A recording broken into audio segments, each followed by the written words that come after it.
Hi everybody, you're traveling with me, Jack, and of course, as always, with my beautiful heavenly wife, Pam. Speaking of beautiful, welcome to beautiful downtown Mesa, Arizona.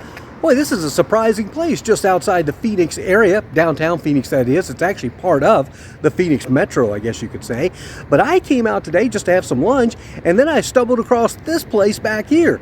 This is the Mesa Contemporary Arts Center. And if you go down to that lower level, kind of over there, believe it or not, they've got a contemporary arts museum. And best of all, it advertises my favorite four-letter word, free. So what do you say we go downstairs and take a look?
Well, I hope you enjoyed that little visit to the Contemporary Arts Museum here in Mesa, Arizona. Again, it's located on that lower level of the grounds here, which of course is the Mesa Contemporary Arts Center, where throughout the year they've got all kinds of activities taking place, plenty of outdoor concerts, other types of art shows and crafts, and I understand you name it, it takes place here again year round. So you might want to check that out in downtown Mesa. It's again the Mesa Arts Center. Hey, speaking of downtown, you're looking for lunch.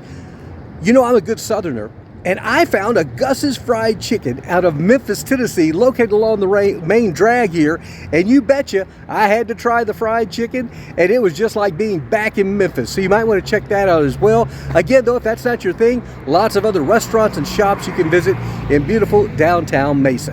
Hey, keep subscribing to our channel. That, of course, Traveling with Jack and Pam. Also, check out the podcast. That's called Love Letters to Pam. Until that next time, make it a great day. Better yet, a better tomorrow. And bye now from beautiful, sunny Mesa, Arizona.